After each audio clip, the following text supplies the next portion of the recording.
Mind Gap Podcast.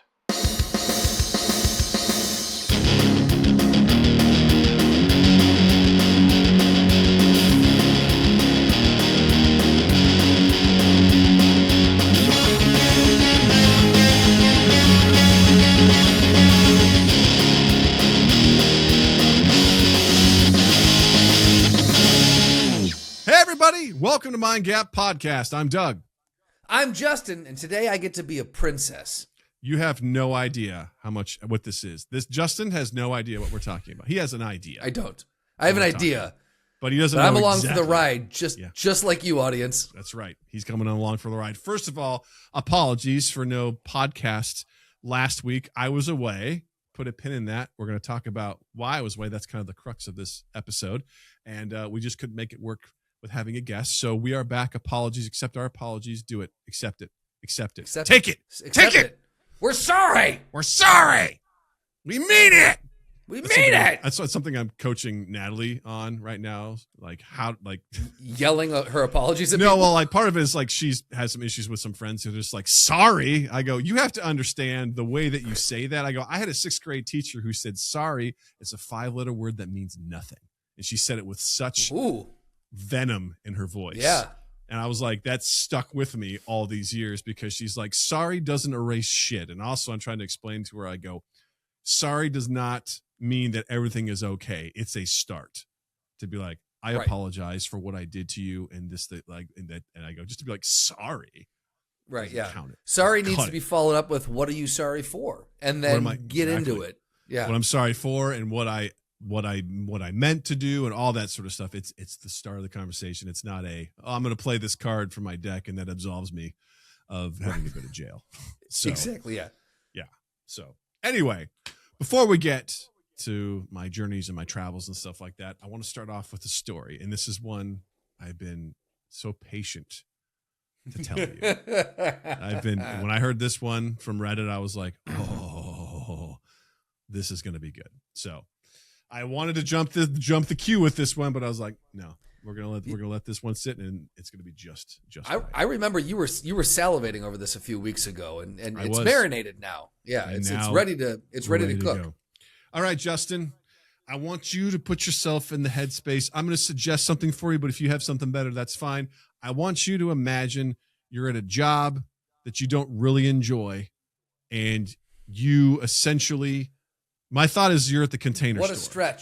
What a stretch. No, I loved the Container Store, so that's not going to work for me. Fair enough. I have a place in mind. Cool. Let's continue. Right. So continue. So you have a place in mind, right? And you're working, and it's one of those things where you're kind of at your wit's end, so you're going to go to the bathroom, right? And you're going to go to the bathroom. You're maybe you need to take a shit or whatever. But you kind of have to take a shit, but you're also this is going to be a company time sort of situation where I'm going to take my time and I'm going to go. So you go into the bathroom, you open up the stall, you close it, you pull your pants down, you sit in the toilet, and you get out your phone. You're like, I'm going to take my time with this one. All right. So far, everything's tracking. Everything's tracking. Cool. You're there for about 5 minutes, and then you feel something tug on your balls. Nope. Justin, nope, I forgot to add something. I forgot to tell you a detail. You're in Australia. No. See, you're in Australia. I forgot. Okay, see, here's the thing. Initially, I was like, "Oh, weird," and now I'm like, "No, it's tracking again." But go ahead. Yeah, no, something tugs on your balls, and you're in Australia. You work in Australia. Okay. You look down and stand up, and a huntsman spider has latched on to your ball sack. If you all are not familiar with what a huntsman spider is, if you hold up your hand, that's about roughly the size of how big a huntsman spider is. It is, I think, considered, lengthwise, the largest spider in the world and whatever. What about girth-wise? Girth-wise, I think is a different one. I think there's a spider that hunts birds. I think that's the one that is, I've got goosebumps right now. I've got the heebie-jeebie skeevies. I don't like this at all. Yeah. So here's the thing. Huntsman spiders are actually harmless to humans. Bullshit. They're not That's what venomous. they want you to believe. That's their PR fucking campaign running They wild, have their own Twitter okay? propaganda that they're Bullshit. doing. You know? Yeah. It's just like, we're here to give you guys a hand. You know, it's like You've never gone into the corner of the Huntsman Twitter? Huntsman threads, you know, like Hunt Social? Hunt Social. Yeah. You know, so these things are not venomous. They actually, according to our Australian buddy Jared, they actually hunt the bad spiders and things like that. So they're actually really good. They're good friends. What you didn't notice is you didn't really check the bowl that well. You know, you just kind of sat down and this thing the size of a hand just goes and grabs onto your balls. Listen, I hate this story so much right now. It's taking everything for me to get through this. Go ahead. So you stand up and you look down and you're trying to do the math of like, what is on my balls? Like, why is this? What is this?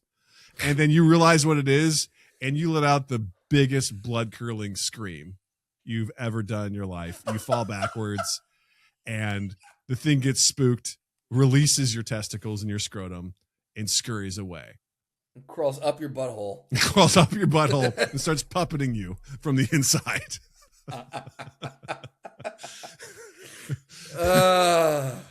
And you immediately like pull up your pants and get out of there, and you come back and you are like sweating profusely. You sit down at your desk and your boss comes over and goes, "Hey man, are you okay? I heard just like a blood curdling scream come from the bathroom. Are you all right?" And you sit there and you're like, you debate for a second. You finally are like, you tell them what happened, and they start laughing at you because it's just hilarious. Like, it's a hilarious circumstance, and you're just like, haha, yeah. Objectively, yes. Like if if it was someone else, for sure. Yeah, you're like, haha, that's fucking hilarious. I'm so glad that you find that funny. A couple hours go by, and your boss comes over. He goes, "Hey man, I need to see you in my office." And you go in there and you sit down, and they slide an HR form over to you, and they're like, "Hey, listen, I just want to let you know, I understand you went through a lot. So we went ahead and we'd like you to report, you know, feel free to, you know, fill out this form that you were touched by a coworker against your will. And, you know, if you want to say like, you know, how they touched you, you can put like eight legs or 8 arms is what they did to touch you. And, you know, let us know how we can benefit you at this time." And they just look at you, and for a second they start busting up laughing. I was gonna say, dude, Australian HR is wild. So in this moment that was like traumatizing to you, they're like, "Oh, so were you sexually harassed? Well, you can fill out the sexual harassment form. Here you go." They hand it over to you. Oh, this is such a toxic place to work. You're like, just what I thought. It couldn't get any more toxic. Then there's this. Okay, so a few things. First, when I go back to my desk, I'm not sitting down at my chair. I'm flipping the chair over. I'm tearing the desk apart because that thing ran away. And now it has a taste for my balls. It's going to want more. That is a line I'd always hoped you'd say. And now it has a taste for my balls. Clip it. So look, there's a better than not chance that I would have left for the day. It would have been like, I'm not getting work done today. This is it. I'm going to the pub. I will be pounding Foster's until I black out, and I will see you tomorrow. Maybe. And when you black out, that's when it comes out of the woodwork from the pub. It's like, oh, good. And it goes, he drank the Foster's. I followed his scent all the way here. Game on. I'm telling you, man, if HR pulled that kind of shit, I'd be like, that's great. Now give me an actual one because I'm lodging a complaint against you motherfuckers. That's great. Give me a flamethrower because I'm gonna make sure this thing never comes back. I'm gonna burn this whole place down. It's the only way to cleanse the spirits. Jokes aside, the idea of a spider big enough like that to just fully like grab onto your balls, that is one of the most terrifying things I can imagine. When you're like, what is touching my balls? It's like a face hugger, but for your balls. Yeah. Like, what is touching my balls? And you're like, it's a giant spider. You're like, what? But they're friendly. You're right. It was just trying to hunt the other venomous spider that was on your nutsack. He thought your nuts were a threat. Right. So that's, if anything, You it's a should- compliment. You should Old probably, man. yeah, you should probably trim your balls because they're too hairy. It thought you were a spider. You should probably just get used to that because you're old and your balls are hanging really low Yeah. now. So like That there you go. huntsman spider was like, look at that one-legged spider. I gotta help him. I needs better help. put him out of his misery. Jesus Christ. I gotta save him. He's gonna fall in the water. Well, the worst part is that he didn't even get to shit. Like, Yeah. well, maybe he did. I mean, at that point, who knows? That might I'm have sure took your care of body itself. tightens up at that point and you're like, no, we gotta get out of here. Or just releases everything Yeah, in an either or. attempt to defend itself. Yeah. It's like the Rafi move, right? You Exactly. you shit yourself, and that's the defense. Yeah. Yeah, exactly. So, I Justin, what do you like think about all yes. that? Go ahead. I like nothing about the story. If I'm Name being one frank, thing I that you hate did it. like about it. Let's be complimentary to this. Like what's one thing you did like about the story? I liked the fact that I was about to waste my company's time. The idea, That makes- the dream of being like, I'm going to sit here and burn The dream time of because yeah. I can. What sucks though is that I can never use the bathroom again at the office because You'll always- it's unsafe territory. Listen, you've heard stories of toilet snakes. You've heard stories of toilet gators. You know, Sure, I think toilet huntsman spider is. that's new. Listen, I wouldn't want a snake bite on my ass. That's for sure. That would suck. But I'll say this: in the Midwest, we get those really long, those garden centipedes, right? yeah. And so I have had them in the bathroom. I've killed 2 before I've gone to the bathroom, and I'm like, you know what? And I have lifted up the seat, just like the last thing in the world I want is to look down and see one of those things scurrying up my cock. I don't want that, and so I'm checking first. Yeah, those things are pretty creepy. But They're nothing very like a creepy. huntsman Again, just being harmless, but yeah. like, ding, ding, Look- you know, Ding, ding, ding goes the honka, trowel. honka, you know. Like, I Oh. don't like it. You were about to hit the water, mate. I'm just lifting them up for you. Just letting you know it's getting awful close to the water. Think of me like a living hair clip. I got you. You know, make sure your giblets don't touch the water. Yeah. Yeah. Let us know in those That's, comments what would be worse, toilet snake, toilet gator, or huntsman spider grabbing your giblets.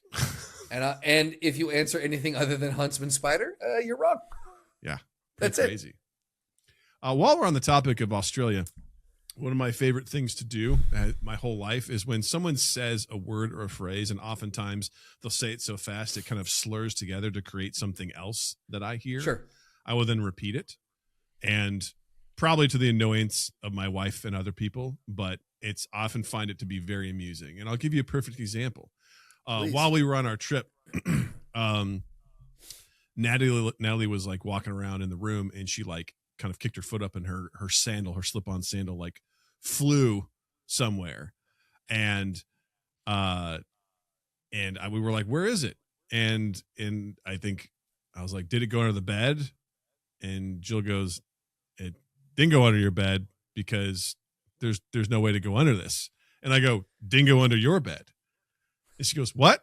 I go, it sounded like you said dingo under your bed. And I go, that sounds like one of the most foul curses you can admit in Australia, to be like, and a dingo under your bed, you know, like, so this has become an Pox ongoing, on your house. right? A dingo under your bed. So she said it didn't go under your bed, but she said like didn't go under your bed. And I was like, oh, Yeah. dingo under your bed. Oh, And dingo so under your bed. this has been something we've been saying to each other nonstop for the last like 4 days. We're like, and a dingo under your bed. And that's now what's some, it's like an Australian Harry Potter, you know, spell. And a dingo under your bed, you know, like, and a huntsman grabs your balls. I love the fact you guys have. That's what happens when a huntsman grabs you. But that's the only way to get it off. You point your wand at your balls and go, "Dingo on your bed." Yeah. I love the fact that you guys in your house have these things that pop up. You have so many things that you say to each other, call and responses.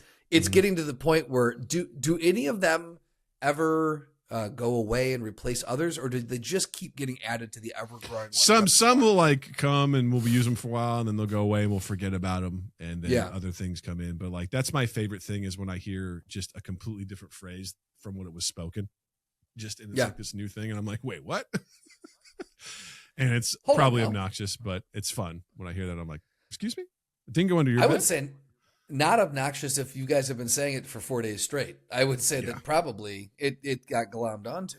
Good for it was you. fun. Kudos. Kudos. Not unlike a huntsman glomming onto your balls. But Hate that we go there. I hate that that's our thing now. hey, man, huntsman. I gotta think of a phrase. It's like the huntsman's got you. You know, huntsman support. That's a merch thing. The huntsman support. And it's just like Huntsman support. a huntsman just grabbing like a racquetball. It's like or a something bra like that. for your balls. Yeah. A huntsman support. The huntsman support. It's like a bra for your balls. Yeah, we need to make a T-shirt. This is called huntsman support. Like, it's just, yeah, it's like a huntsman I'll grabbing wear onto it. some I'll cherries. wear it. You know. Yep.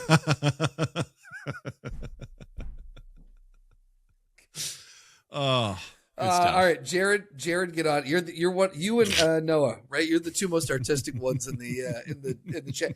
Get on it. Let's see that shirt. That and a dingo under your bed, like as a curse. Yeah, if we could get those two, that'd be amazing. That's something I'd definitely give to Jill. Be like, here you go, Happy Mother's Day. Yep. A dingo under your bed. Happy Mother's Day. Oh, such good Oh stuff. Christ, yes. All right, let's get to the main course here. I just got back from a trip to Universal Studios in Orlando with my family. Do you hear the brag in his voice, folks? Oh, hold on to that because like he's better than everybody. I'm not better than everybody. Because really what I want, and some backstory here is, I think I've shared plenty, and Justin has probably shared some as well. Like, I've been to Disney World an embarrassing number of times. Like, my mom started taking me, I think I was 18 months old. And for a while there, we were going every 2 years. And Jill and I got married down there. Like, we were just like Disney nerds for the longest time. And the last time we went was, I want to say it was, I don't know, I think Nally was maybe like 5. So maybe like 5 years ago. Okay. And before we went on that trip, you went down there, and I specifically remember you saying something feels off about this place. Yep. You're like, the magic isn't gone here. like that. Yeah. And like, look, like as you grow older, like it's not like when you're young, Disney is like this, no way this can exist. This is wild that they actually, like, everything feels real and magical, and the characters and the experiences, and they do such a good job of hiding all the mechanicals. So it's a seamless experience. As you grow up, that tends to go away, but Disney always held on to that somehow. And that last time I went down, something was like viscerally different. You're like, this just doesn't feel right. And it was the vibe of the park, but also like just like the amounts that they were charging for things, the new rules they put in place, everything compounded to just make it a very weird off experience. Yeah. And I remember you saying that, and I got really sad. I was like, really? No way. And when we went down there, we witnessed something similar. Part of it, I think, to sum it up, was that like going to Disney, especially now, is not a cheap thing to do. It requires a good chunk of cash. You're probably, to get your flights and your stay, it's probably going to cost you close to $5,000, maybe $6,000. Like, that's not unheard of. And it probably could be more, especially nowadays with fucking airports and jet fuel and shit like that. But, and that's before you do your souvenirs and your experiences and your dinners and your whatever. Right. Yeah. That is just baseline to get you there. And then, so we did that. And then it's like, the Magical Express doesn't exist anymore. That used to be this free shuttle that they would pick you up at the airport and whatever. They stopped doing that. So that didn't exist anymore. So you had to get your own transportation to and from the airport. And then all of a sudden it's like, oh, do you want to use our app to find out what times, wait times are and where all this sort of stuff? Well, you have to pay for that. It was like $10 a day to use this app, which I thought was kind of crazy. And then it's like, I blame Bob Chapek for a lot of this. Just of course. Like that's like he was such a fucking cunt of a CEO, but go ahead. Right. So now you're paying $10 a day to use the app, and you have to get on at 7 a.m. Eastern time to try and get a fast pass, also known as lightning lane pass now. And you can only get one. If you get one, you only get that one for 2 hours. And then you have to get another one. You can only get another one 2 hours after that. And so you're just like frantically trying to get Lightning Lane passes. And then do you want to go on the newest Star Wars ride? Well, if you want to get a Lightning Lane pass for that, you got to pay an extra $15 per person to get a Lightning Lane pass. Or it's a 2-hour wait. So then, of course, you're like, I guess I'll spend the $45 because fuck waiting 2 hours for this sort of thing. And it's just things like that over time where I'm like, I'm already paying a premium to be here. And now you're fucking nickeling and diming me over this sort of shit because it's the enshittification of things where you're like, do you want to deal with this really inconvenient and unfun thing that that we're providing to you? Or do you want to spend more money and we'll remove that? The airlines do that. Fucking like so many places do that. It's like, oh, do you not want to have ads? Just pay the subscription. It's a premium, just the premium. Right. Like all that sort of stuff. It's obnoxious. So I was like, I'm kind of done with Disney for a while. And then Universal opened up Epic Universe, which is a brand new park that opened last year. And it has Nintendo Land, How to Train Your Dragon, the Dark Universe, which involves basically all of the Universal monsters. It's got a Harry Potter land. And I think that is it. There's maybe one I'm forgetting. But I was like, five, right? I feel like there's 5. I feel like I'm forgetting one. I can't think of what it is. Nintendo Land, Nintendo, Harry Potter, Dark Universe. I feel like there's one more that I might be forgetting, but I can't. I was just there. You'd think I'd remember that, but I was I Epic Universe one of the, or was Epic that Universe is the whole park. It's the whole thing. Okay. Anyway, whatever. Yes. Anyway, so I was like, well, Nintendo sounds awesome. Natalie loves How to Train Your Dragon. That sounds cool. I was like, the Dark Universe sounds pretty fucking dope. I'm neutral on Harry Potter. I'm like, we should check that out. That could be a fun thing. We haven't been to Universal. I've been to Universal in like 10 plus years.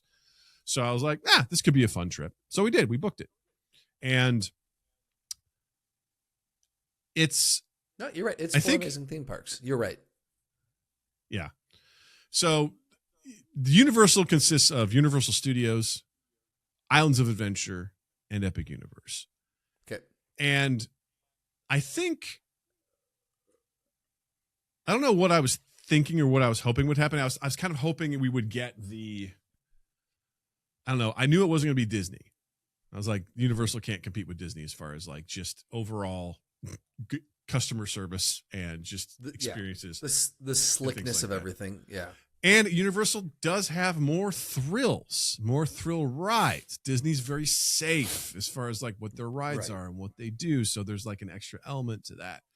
So I was like, all right, well, this could be interesting. Let's see how this goes. And I want to run through kind of like the good and the bad of it all, because there's like, this is very binary in a lot of ways of like, there's some like amazing highs and some horrific lows for me in my experience with my family and how this stuff went. And I think what I want to start with is, this is like a no shit sort of thing, but it's like the line economy, like what you have to do to ride on some of these rides. And so what I want to start with is every day we stayed on property at Universal. So that entitled us the advantage of getting to 2 of the parks an hour before it was open for the rest of the public. Question. Yes. Let's start with the stay, unless you're going to get there. How, like, comparatively, because you stayed at the Disney properties, like the resorts and stuff, the vacation club stuff. How did the on-site accommodations compare to Disney's? I will say it was simple in a good way.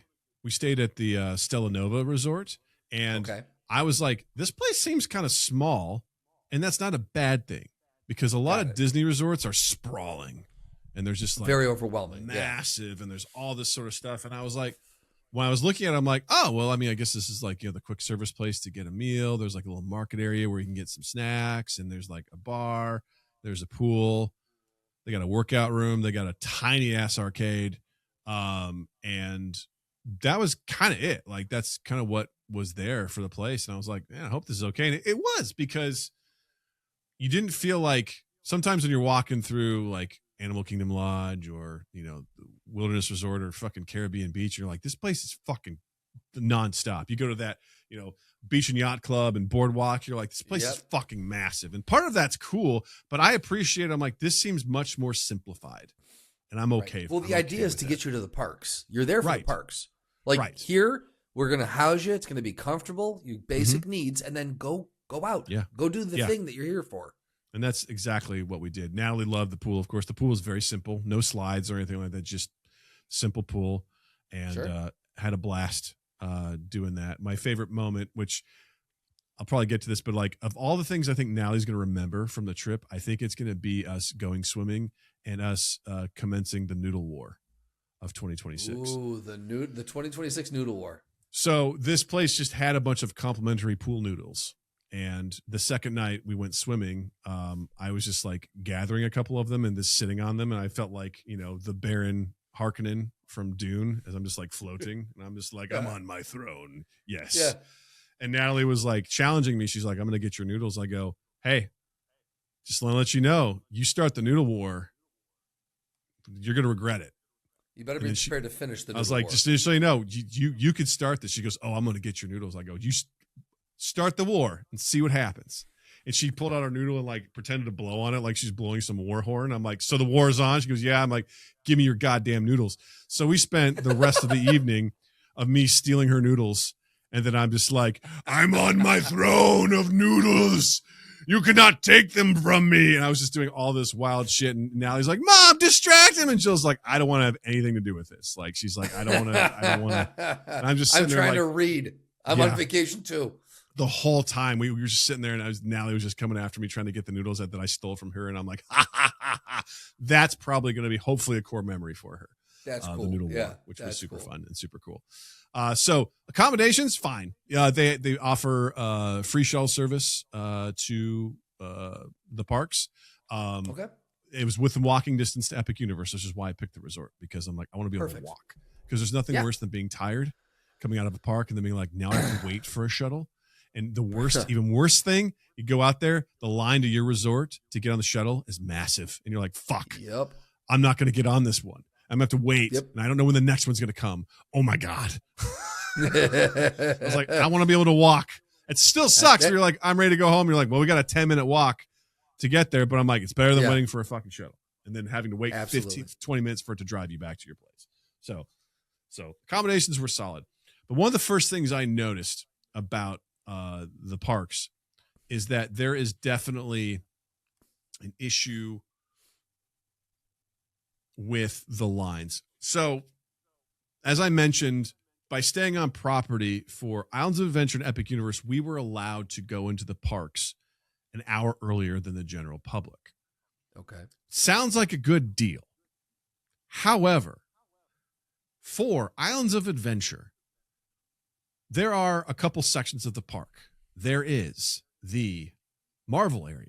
There's Toontown, which, put a pin in that.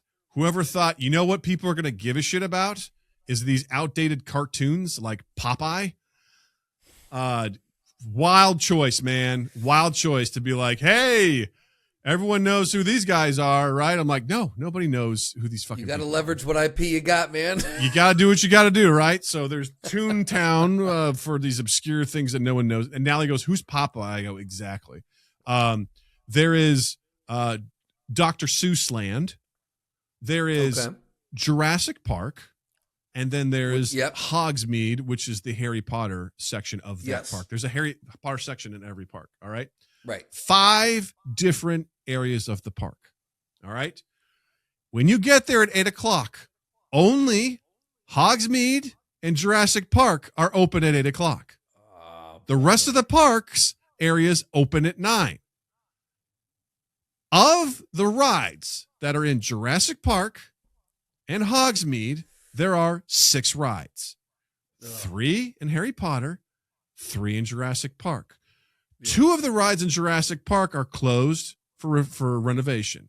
So that means there are only 4 rides available at 8 o'clock when the park opens. Only 1 in Jurassic Park, which was the Velocicoaster, and the other 3 rides. Wasn't even the old. Wait, was that the old school one? Like the no. OG?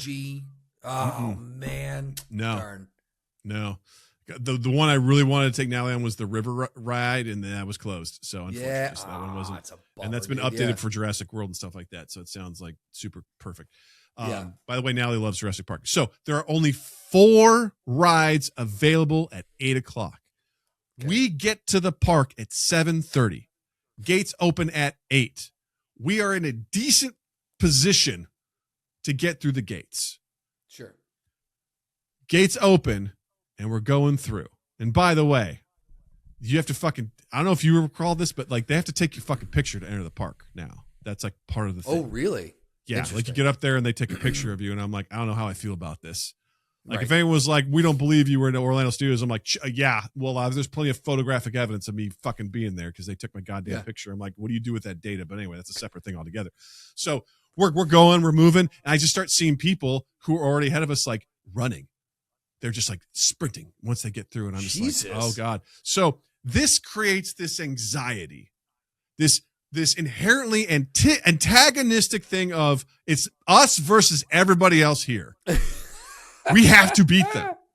Right. We have to beat like them. The supermarket sweepstakes. Like it's what you feel like you are like at the starting line. You're like, I gotta fucking go. So it's like you're seeing people go, and you're like, come on, guys, go. These other lines, I can see people sprinting. It's like we strategically got to the right hand side because that's the way you got to go to get to the Harry Potter line. Because our goal was to get to Hagrid's motorcycle ride. That was our goal. So we got to get on that ride. That's our goal. We finally get through, and we're going.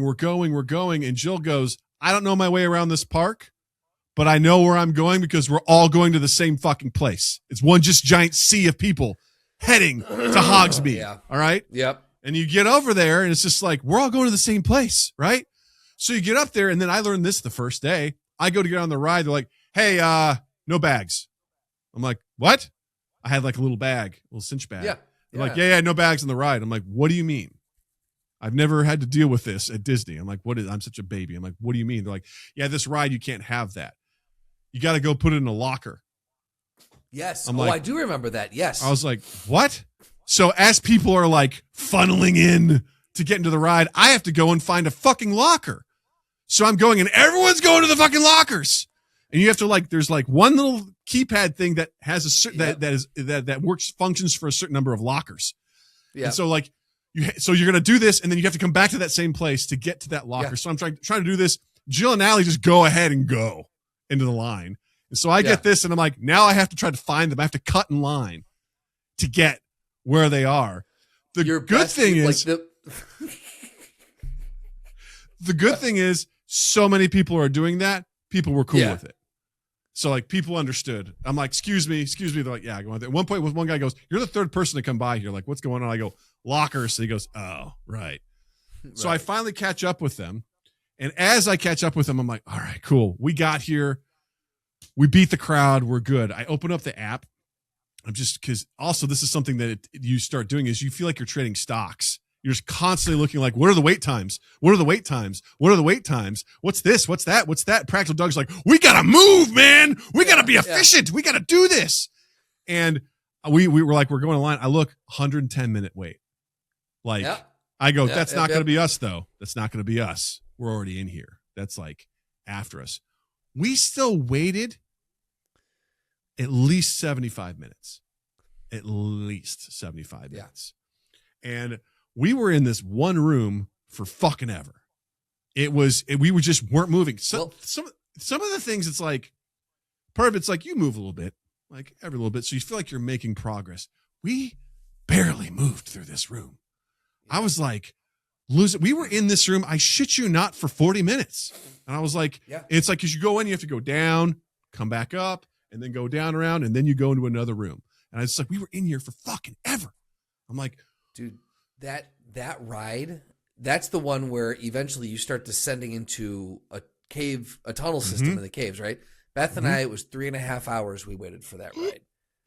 And I started to get, when you got in the middle of that tunnel system, you're in what feels like a cavernous, you're going down. I started, and I don't generally get like weird with crowds or claustrophobia. I was starting, I'm like, I'm going to have an anxiety attack because we are just standing in this fucking tunnel and going no. And there's people as far as I can see this way and as far as I can see this way. And I don't know how to get out of this thing, man. Like I was starting to freak out. Like I'll say that the queue for that ride could definitely use some updating. Sarah, listen, I didn't major in queue management in college. But here's an observation I made because because I also was like sitting there like searching. I go, when do you know you're at the end of the line for the Hagrid ride? Because I was like, how much further? And they're like, this is notoriously long. Once you start getting to the caverns, you're close. I'm like, we're in the caverns. Okay, we're getting close. But here's what was wild is like, this is my issue with it, is because we got to a point where we were finally like let in, and then we just moved so fucking fast. We were like just going. And I'm like, why is this happening? Why are we now allowed to go? And as we passed this threshold, I looked and I saw that we were one of 3 lines. We were in the peasant line. Then there's the express pass line, which is like their version of lightning lane or fast pass. Yeah, and then there's the single rider line. So what they're doing is they have to manage 3 different lines to get people in here. They're trying to be efficient. The express pass people want to be together. The peasant line wants to be together. They're like, who's a single rider? So they're managing 3 lines to get people into this thing when there's only 4 fucking rides open at 8 a.m. and everyone is funneled to the same fucking place. Right. And I was just like losing my mind. I'm like, this doesn't make any fucking sense. Why are you doing this? And this ride doesn't, it's a roller coaster. So getting people through it is not as simple as some other rides. And I was just like, this is fucking stupid. I was so mad. I was like, this is so fucking dumb. We got on the roller coaster, one of the best roller coasters I've ever ridden in my life. Thank you. It fucking was amazing. That's Beth and I were like, I know this sounds weird. 3.5 hours, it was worth it. I'm like, this was not fucking awesome ride. Not worth it. I will say I'm glad I rode it. That's what I'll say. I'm glad I rode it. Okay. But it was it's fucking awesome. Fucking incredible ride. Like, and not only that, a decently long roller coaster ride too. Like, they're really smart with like, it was very forward, exhilarating. Dropping. Yeah. And they'll slow down so you can see some stuff animatronics, and you do this thing and then you come back and then you could go down into like the spider thing, the roots, and they get you in there. And I was like, I came out of there being like, that ride was awesome. Like fucking no really notes. Well, I got notes about the line management though. Whoever engineered the ride, they need to have them engineer the line. It was incredible. Absolutely incredible. Like phenomenal ride. But that was my experience throughout most of the parks. The best experience was at Epic Universe. The worst was at Islands of Adventure. We rode 2 rides at Islands of Adventure. After getting there at 8 a.m. Exactly. Hagrid's and the Spider-Man ride. Because after that, we were emotionally and physically spent. Because we were beaten up from waiting in line to the point now where Natalie had 0 interest in waiting for anything. I was like, the Harry Potter 4D ride. I go, it's only 35 minutes. And Natalie was like, no. I was like, well, we're not riding that ride because that's only going to get worse. And then I was like, well, there's the King Kong ride. I'm like, that's 40 minutes. That's not bad. And she's like, no. I was like, all right, well, let's go to this Natalie log ride. Hardlining it. Yeah. I was like, we're not going to ride that either. And then we go to this like log ride, in Toontown. And for some reason, all of a sudden, Natalie's like terrified of drops. And she starts crying, and she's like, it was a 5-minute wait. I was like, that's it. I was like, I'm not going to force you to ride this. So the upside is we went back and there's an awesome Jurassic Park playground area. Like just cool. It reminded me of like the Tom Sawyer place. They have caverns and shit. Yes. I was in there. I was in there looking for Natalie, and I was like, what if she's in here scaring people? You know what I mean? I was just thinking of you. That's my girl. Yes. And then they had like the Jurassic Park Discovery Center. We could go and just do all. And so we spent 2 hours doing that. And I had to lock Practical Doug in a room and be like, let it go. Right. It's no big deal. It's fine. She's having fun. Right. This is what matters to her. Like, but before we left, I'm like, we're riding one other ride. We have to. Right. We have to ride. We can't leave here just riding one thing. So we went and we waited 25 minutes to ride the Spider-Man ride. And that line flowed way better. It felt like you were moving the whole goddamn time. And psychologically, it was better. and it was all around. Wait. So it wasn't 2 rides in the morning and then another ride. Like you only rode 2. It was Hagrid in the morning, and Natalie said, "I'm done with lines," and then you convinced her to do lines again at the very. She's like, "I'm ready to go home." I'm like, "We need to ride one more ride, and it's going to be Spider-Man. It's only 25 minutes. We're going to do that." And she's like, "Okay." Yeah. And I was like, "Yeah, I can't. So can't justify this." Yeah. Yeah. So that is one example of just like the insanity that is this sort of stuff. And on top of that, I mentioned the Express Pass stuff. So I had intended to purchase us Express Passes, but at the time that I booked the trip, they weren't available to purchase, which I thought was kind of stupid, but I don't run the show here. So I was like, well, I'll have to remember to get those. Fucking forgot until about a week before. And I go in to buy them and there's none available. They only allow a certain amount per day. And I was like, again, I guess that's kind of smart though. I was like, I don't recall that being an issue at Disney, but okay, I guess. And then randomly one day I was like, I wonder if there's anything available today. And I just pulled it up. I was like, I just want one day at Epic Universe. How much is it going to cost? $340 per person to get fucking person per person to get an Express Pass to use one time per ride that is on the list. That would have cost me over $1,000. It's typically $260. So a little bit better. But I was like, this is a fucking class system, man. Like it is, dude. Wow. Like to afford, and that's for one day, right? For one park, right? And like, you can only use it per you ride can upgrade to one that lets you ride them as many times as you want. But how many are you actually going to get through? If you think about, again, like let's let Practical Doug out of his cage. How many are you actually going to get through? Is it ever worth that amount of money? Part of me was relieved. I'm like, well, I just saved myself a shitload of money. Like, right. Because I don't have to, like, I'm not paying for it. That's crazy. But the other thing too is like, there's certain rides we're just not going to get to because you're just not going to be able to do it. It's just, there's no way. And that leads me to Epic Universe, which I think was probably my favorite experience of all of them because we got there. So we went to Universal Studios first day, Islands of Adventure second day. Universal Studios, kind of a lame park, man. Not a whole lot there. There's the Harry Potter section, which again, fucking the design in the Harry Potter places is fucking unbelievable. I'm neutral to Harry Potter. Castle and everything. Well, Hogwarts Castle was covered in fucking scaffolding and tarps, so we didn't even get to appreciate it from the outside. So awesome. Christ. I was like, that's cool. Did you get to ride the train in between the two? No. We didn't. We chose not to. One. Yeah. Yeah. We're like, no. That is cool. Good. Yeah, it is cool. It is cool. They have the Hogwarts Express that goes between Islands of Adventure and Universal Studios. But Diagon Alley, fucking incredible design. Like, just unreal, amazing. Yeah. You feel like you're in the Harry Potter universe. Truly, yeah.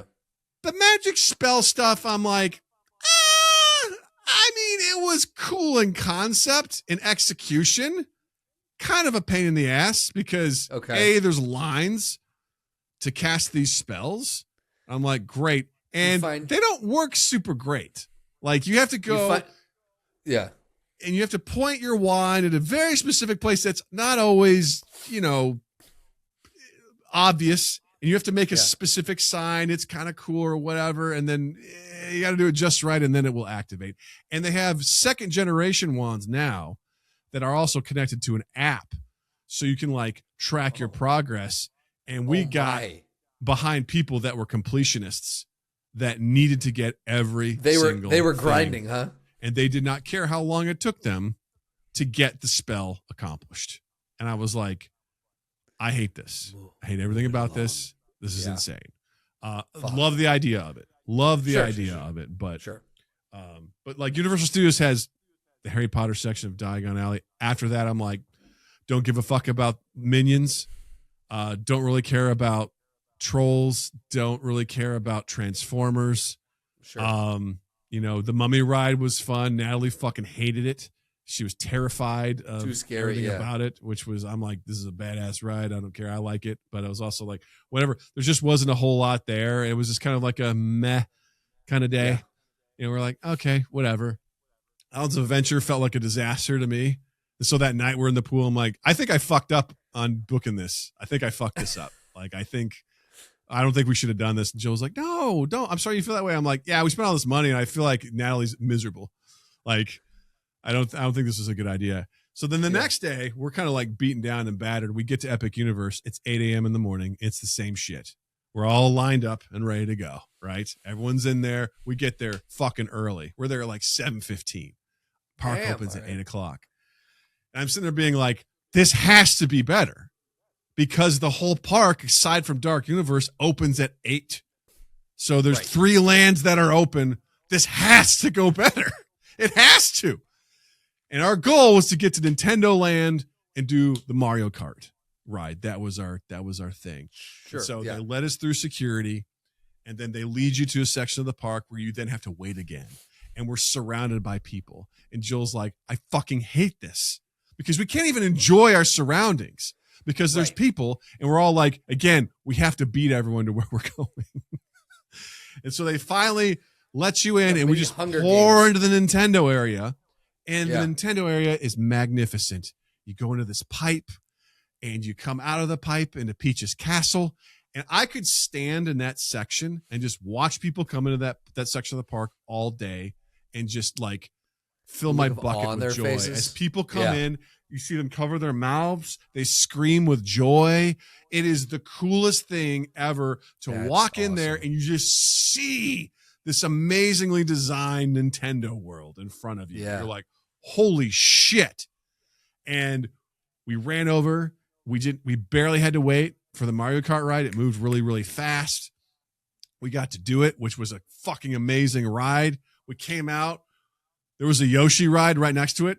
Basically no wait. Went in. We did that. Yes, and then we went over to the Islands of Berk for How to Train Your Dragon. We rode 2 rides over there. An hour and a half, we rode 4 rides. I was like, we won today, man. We won. Go. Come on. Yeah. We won. And I can't stress this enough, man. Every single section of that park of Epic Universe is absolutely breathtaking. Like how they designed it was incredible. Like the Mario Land also, like, dude, fuck the wands. You get a goddamn little watch, this little thing, and and I had it connected to an app, and there's like 200 things you can collect. Okay. And there's like little things hidden all throughout the park. You see these little things, and you like this little icon, you put your watch to, and all of a sudden an 8-bit Bowser will pop up, and you've collected that stamp. Or there's an 8-bit, and it's just like there's literal question mark things, and you punch them, and like you get coins, and that goes into your account. And that's really cool. They have this. We walked to this thing that's like it was like a Bowser Jr. battle room. And Natalie goes up. They're like, all right, scan your watch. She scans it. It goes, bum up. They're like, oh, sorry, this is the final boss. You have to collect 3 keys before you can come in here. And Jill and I go, it's like the fucking game. We're like, hold on, what? I'm like, that's fucking, where do we get the keys? Like, so then we went on a quest to find 3 keys, and there's 3 activities. Yes. Like there's actually 5 places to do it, but you wait in line. It's like, you have to do this thing. Like it was like, one of them was like, you had to work as a team to tap these screens to get these puzzle pieces, and there's a bomb there, and you have to do it before it explodes. It's like you're like trying to put all this stuff together. So Jill and I are running and tapping all the things. I'm like, Natalie, put it together, and she gets it. And there's another one where there's this literal like shell, and it comes up and it goes under this pipe and comes out another pipe, and you have to time hitting a POW button, and it will cascade. And if you time it right, the shell will pop up and hit a question mark block, and that gives you a key. You get 3 tries. And if you don't get it, you got to fucking go.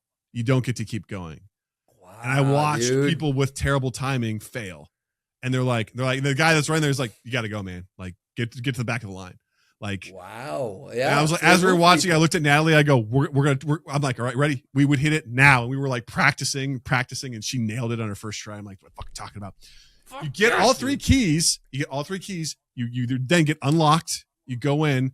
And there's a whole fucking game you play, even if you don't have a watch, to fight Bowser Jr. You go into this room and you stand on this platform and you have to like, you move around. It's motion activated. You're like swatting away bombs. When you jump, your like shadow shoots up in the air. You get power ups, you get fireballs, and you can shoot shit like that. It was the coolest thing in the world. And you beat him, and then you get the golden mushroom, and that's now on your app as you've collected that. I was like, that's so cool. Depending on which wristbands you buy, it assigns you to a team. So like Natalie likes Princess Peach. So then throughout the day, there's a leaderboard like which team's doing the best. I was like, is it Donkey Kong? Is it Luigi? Is it Mario? Is it Toad? Like. And then there's like leaderboards for yourself. How many coins are you collecting? And I was like, this is fucking rules. What a great, but again, like what a well-engineered, like an overall holistically engineered, like you're always, because if you can't wait in a line, you still have something to do. Right. And it's so immersive and so engaging and so much fun. That's awesome, man. And like I'd say the downside of this is you get to, if you're a completionist, you have to get your wristband first, and then when you ride a ride, you put your wristband there, and it logs. You get a special thing for riding that ride.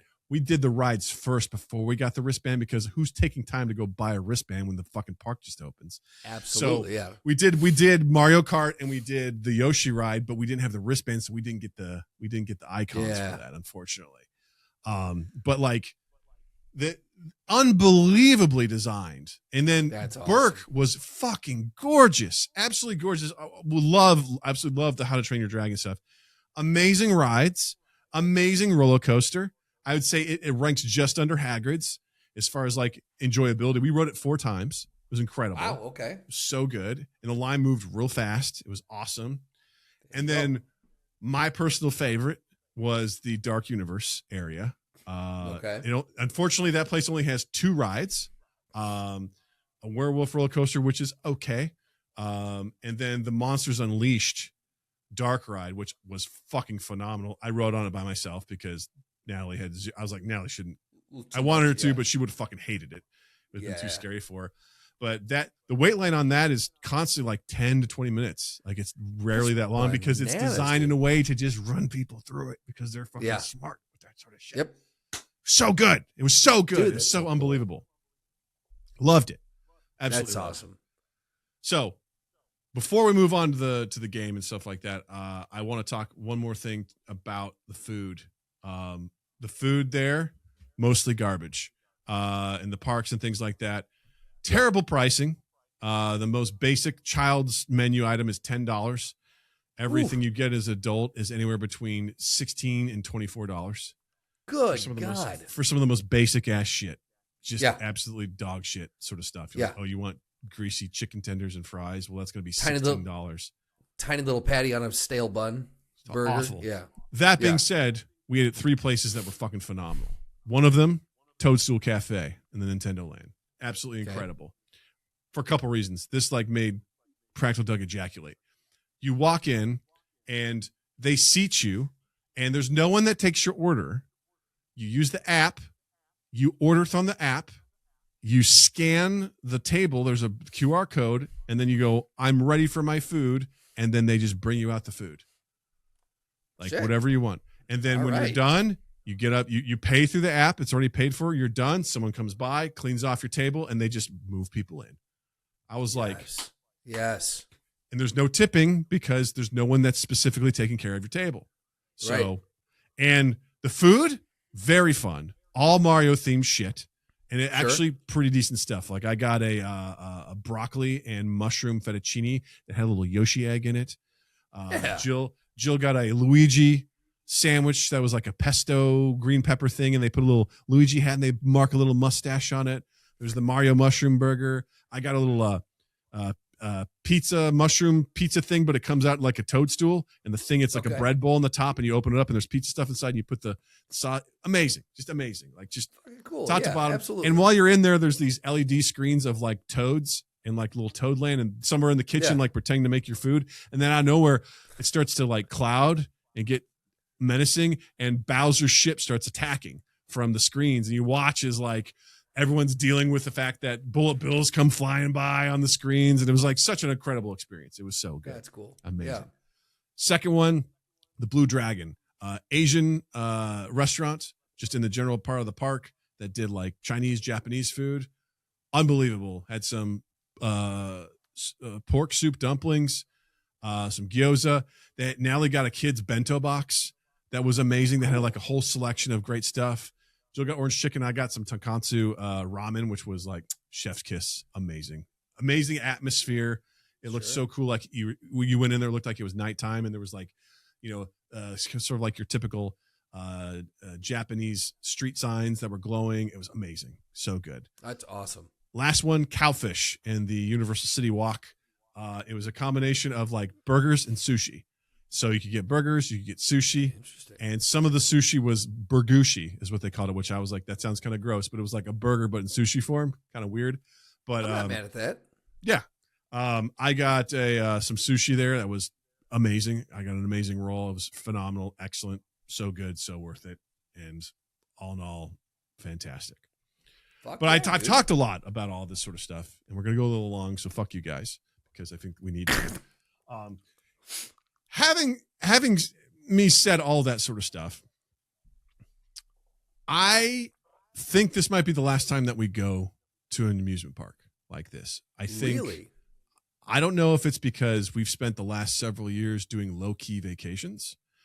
You've altered your DNA a little bit, like how your brain thinks about vacations. I don't enjoy the pressure to get the most out of a day and willing to sacrifice time. And because when we got into the Epic Universe, we were just running to where we wanted to go. I'm like, we got to go here. We got to go there. We had we spent a second day there where I'm like, let's just walk around the park and enjoy it. Yeah. And we did. We got there when we wanted. We didn't worry about riding rides. We went back at that night because I really wanted to see the park at nighttime and just got to enjoy the park without worrying that some of these rides are fucking 3-hour waits to get on them, or they're constantly delayed for being new rides. When Pirates of the Caribbean doesn't work, I'm like, that fucking thing is 50, 60 years old. I get it. Some of these rides are a year old, and they're like, I'm sorry, we're having problems. Opened. Right. And at Universal, they're like, hey, it's delayed. Stay if you want or get the fuck out. I don't care. We're not giving you anything. It's like tough shit. Stay or leave. I don't know. I'm like, okay, I guess. Yeah. But I don't know if I feel like going back like anytime soon. There's a pressure that kind of takes away the fun of the idea. At the end of the day, you get away, you take a vacation in order to get away from the stress of everyday life, and you're just putting yourself right back into an unbelievably pressure cooked situation, a very stressful situation. I totally add on to that the current situation going on with the airports. Absolutely. So just to get there and dealing with that, we felt like we were in the airport the whole time because we're too busy dealing with these crowds and like security measures and all this sort of shit. It didn't feel good. And Florida. That too, Florida. Yeah. Florida. I get it, man. I understand that I understand the looking at it that way. A lot of the time when Beth and I would go to Florida, down to Disney, the last couple of years that we had gone, we haven't been since 2020, early 2020, right before we went in like February, and then fucking March it happened. But the last few years that we went prior to that, we would just resort hop. Like we didn't even because for us that was the low key, and it was before they put up. Now a lot of the resorts require you to stay there. You got to beep into the pools, but you used to be able to go to in a resort and sit by the pool and take advantage of the resort. And so like for us, that was the way to do it because we were like, we don't need to go to the parks. We're two adults that are just going to have a relaxing day by a pool, go eat at the restaurant at the place, and then go back to the hotel. So I would say that would be the only way that we would do it. But now they're even cracking out on that. So I'm like, is there really even a reason to go? Yeah. I think it always costs a fair amount to go to these places, but it seems like that threshold has increased even more. And not to mention with the Disney stuff too, the sheer amount of people I saw on VIP groups where they paid exceptionally exorbitant prices just to literally skip all the lines and be walked around by someone in a white uniform. That's basically like, we're a VIP group, and that you have to talk to all day. Right. And it's literally a caste system. We're seeing the class system in play in the most gross capitalistic way possible, where it's like, Do you not have $1,000 for today to afford an express pass? Well, then wait in a 3-hour line, you fucking loser. Or get here when the park opens and hope to God you get there fast enough to ride the minecart ride at Donkey Kong, country. It's like, and if you don't, tough shit, Yeah. It's a real bummer. Like, especially with the Disney side of it, I look at that and go, it's antithetical to what his mission statement was. Now, whether or not, I like, maybe he would have gotten full capitalist and been like, yeah, fuck that, Matt, but whatever. But like, at least based off the mission statement when it was built, this is not what he was looking to create. Was what it is now. It's gone so far. So I guarantee he's rolling over because it's just it's so non-welcoming to families, which is all he wanted to do, was welcome families down there to have a magical experience, to get away for a little while. Not to mention that, like, nowadays too, when you book at Disney, you have to book 6 months in advance, and then 3 months in advance you have to be like, now it's time to try and lock in restaurant reservations. Right. And God help you if something you can't do, whatever. Or it's just like, there's so much exorbitant planning that also you don't know if it's going to go your way. You have no idea if it's going to work out. And it's like, there's too much stress with that. It's like, well, we got to do this, and then we got to do this, and then we got to do that. I'm like, I'm going to casually wander around and do whatever. That just doesn't exist anymore. And I'm like, I don't want to do that. I don't want to be nickeled and dimed for it either. I don't want to be made very well aware that I'm not willing to spend $1,000 for a fucking express pass for the day for this place, so I don't have to wait in literal 3-hour lines. It's crazy. Yeah, absolutely crazy. Price tag's ridiculous. That being said, architectural design and some of the ride designs, fucking out of this world. Unbelievable. Yeah. Epic Universe. I tip my hat. I think it's amazing what they did. The Harry Potter section of that park is from Fantastic Beasts and Where to Find Them. It's like a replica of Paris. Fucking incredible. Cool. Absolutely gorgeous. Like, Burke, unbelievable. Nintendo Land, unbelievable. Dark Universe, fucking awesome, especially at night. The only reason why I'm back at night is because the guy where I had to pick up my tickets, he goes, go check it out at night. You'll thank me later. And I was like, it's fucking amazing. Just so good. I love the concept of it. These portals that you walk through, like, just fantastic. Like, the idea is solid for that. I just don't think I'm going to go back. I don't think. I think I would rather take that money and get an Airbnb for an entire week up in Michigan and have some good quality time by the lake with my family, going out to eat at more reasonably priced stuff. It won't even be the same amount of money. It'll be a fraction of the price. And it won't even be in the same ballpark of money. Right. And I'm like, and I'll have a better, more relaxing time with my family. And I won't have to deal with all that shit, all that just baseline antagonistic approach to being like, if I don't get there in line, someone else will, and then my time will be longer for me to ride and experience this thing. I don't want to do that. And part of me is sad that that's the case, but that's where we are. Yeah. I mean, I think because things were so, at least, look, maybe they weren't. Like when we were younger and we would go down there, we were shielded from, the same way Natalie is shielded from the stress that you guys incurred, the price and the stress that you incurred. So maybe it was the same. Maybe our parents felt that, but I would like to think that there was something different back in the day where it was more accessible, it was more affordable. It was a very different experience than what it has become. And I think, unbridled capitalism, not to sound like, fucking leftist complain about capitalism again, but yes, we are. It's unbridled capitalism has put us in a place where it's impossible to go. It's the same thing with that we're seeing with Ticketmaster and go to a concert. Going out to a night on the it's hard to do anything anymore and have fun with it without getting stressed about it. So I think enjoying the simpler things, and maybe it's an important thing to have happen. Mm-hmm. There's this big push for people going back to analog now. A lot of Gen Zs are getting landlines put back in their homes and stuff. In Grand Rapids, at least, the film community is fully embracing the same way that people are embracing vinyl. They're fully embracing. There's 2 analog media stores that have opened up here that are doing gangbuster business. People are buying VHSs and DVDs from them like they're going out of style, and they're just going back to, and they're like, I want to put a movie in and watch so I think there's a return to wanting that slower pace of life. And I think what you're describing about vacations kind of speaks to that. Mm-hmm. Yeah. I think what it comes down to is like theme parks are incredible as long as you don't think about it too hard. That's kind of where I am. What a wonderful summary for your thesis. So I asked our Discord community, I said, like which part of theme park experience frustrates you the most? The overwhelming vote was crowds. Although ticket and quote unquote fast pass prices came in a second. Noah said 100% crowd, which of course leads to wait time and drives up the cost of everything, supply and demand and all that. But if you're paying $1,000+ smackers just to get into the place, being smushed in like a can of sardines is the last thing I want. I'm expecting to wait in line in the sun. I can prep for that. I know I'm going to be spending money on food, which I'll be honest, I think amusement parks across the board have been making incredible strides in improving food quality. Kind of.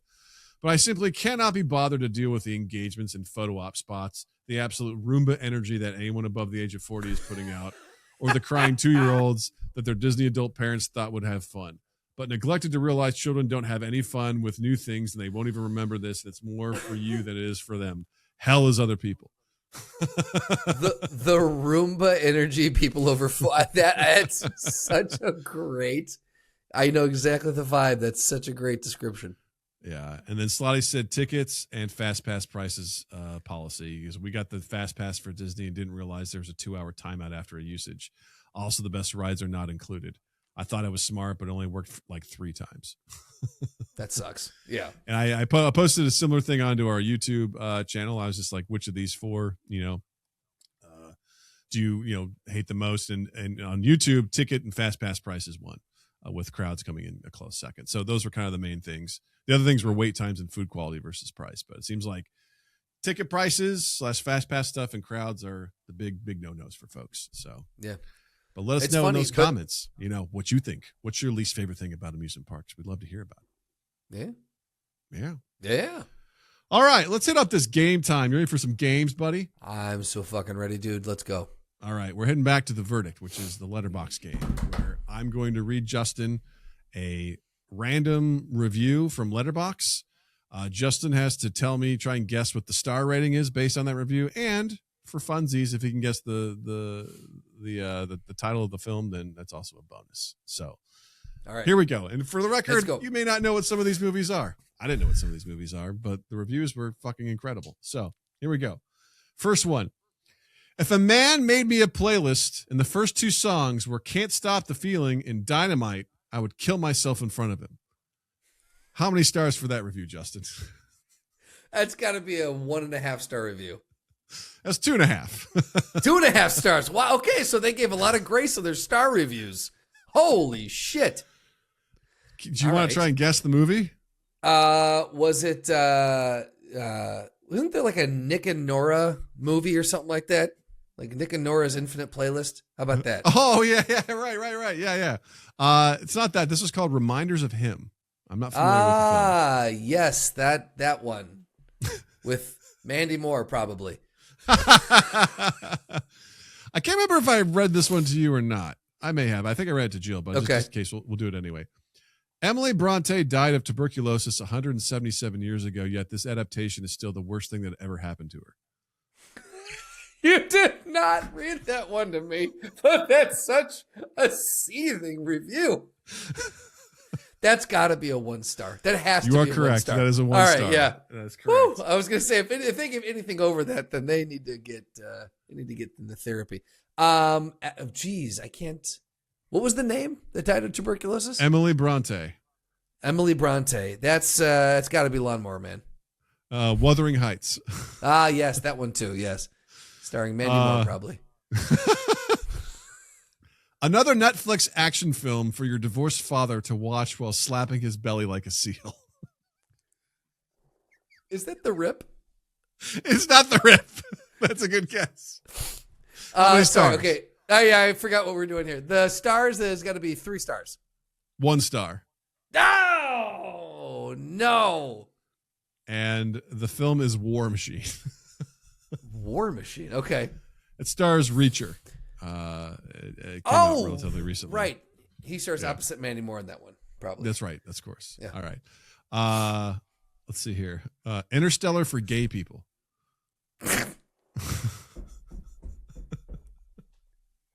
Interstellar for gay people. 3.5 stars.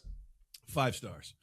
Man, I'm the first time we played this, I was on. I'm missing my stars. Hey man, tonight. to be fair, these are wild reviews. These are like, I don't know where they're coming at. That's like, what makes it fun. You're like, I don't know if they like it or not. Is it a good thing or not? Yeah. Interstellar for gay people. What was what did that what fucking possibly could that be? I'm gonna say that's Galaxy Quest. It is Project Hail Mary. That one. Okay, yes. Yeah. All right, next one here. At first, the pig craved the slop, but soon it started choking on it, drowning in it.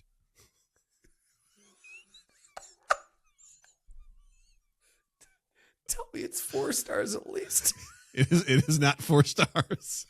Is it 1? It's 2 stars. Oh man, is it Pig starring Nicolas Cage? Super Mario Galaxy. Yes, no, that makes sense. That makes a lot of sense. I don't understand it, but that makes sense.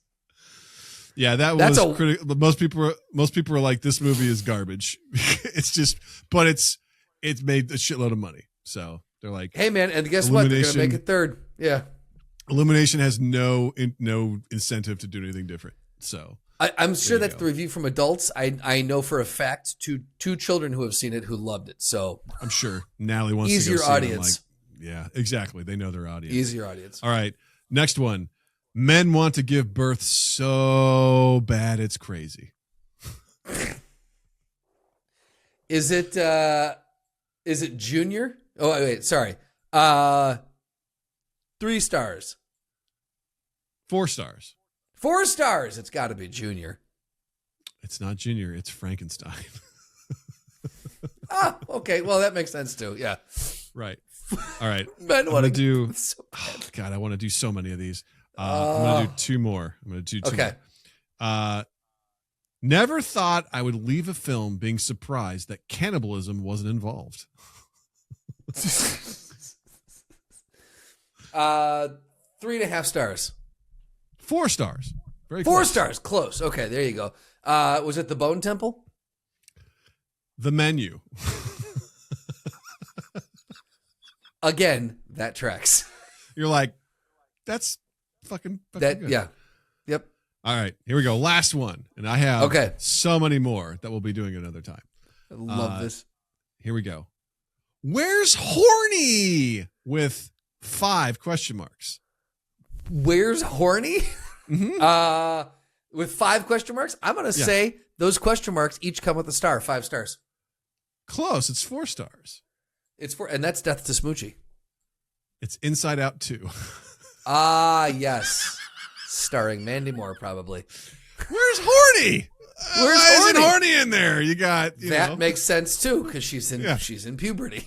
Yeah. What? I give 5, but there's no horny in there. I won't do it. Horny would have gotten that 5th star. I enjoy looking for these so much. I love the fact that you're finding I don't know what your search process is like, but I keep it up because it's working.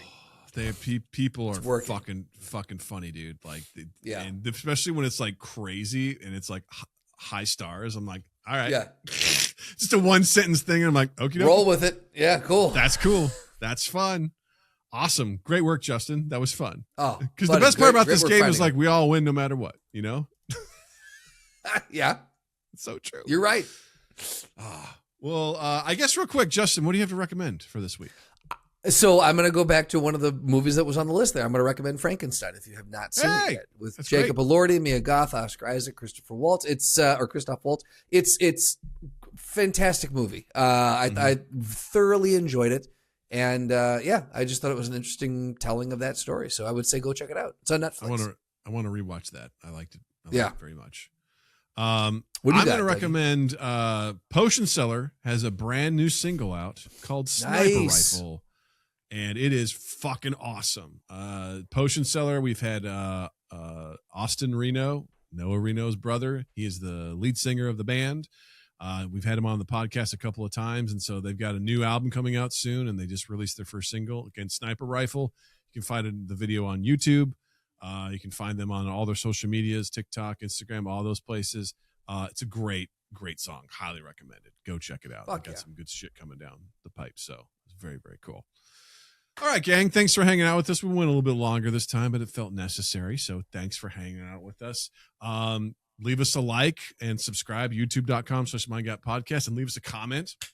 We'd love to hear from you. I'd love to hear your thoughts about amusement parks. What do you like? What do you don't like? Have you been to Epic Universe? Have you been to Disney? Do you agree with my assessment? Because that's just how I went through it with my life with a 10-year-old daughter. Let me know what you think about that. We'd love to hear all of your thoughts about that. And check the link in the description for links to our Discord, links to our Patreon, links to our merch at Redbubble, and check out Justin online as well. On Instagram at Justin_Michael, spelled Mikel. It's the fun way of spelling it. While you're in the online world, wherever you can find audio podcasts, you can find us there as well. Go ahead and subscribe, rate, review, download, do all the things. Listen, that's a big one. And share. Please let someone know that we exist. That goes a long way. It's good. Check out 2east8th.com.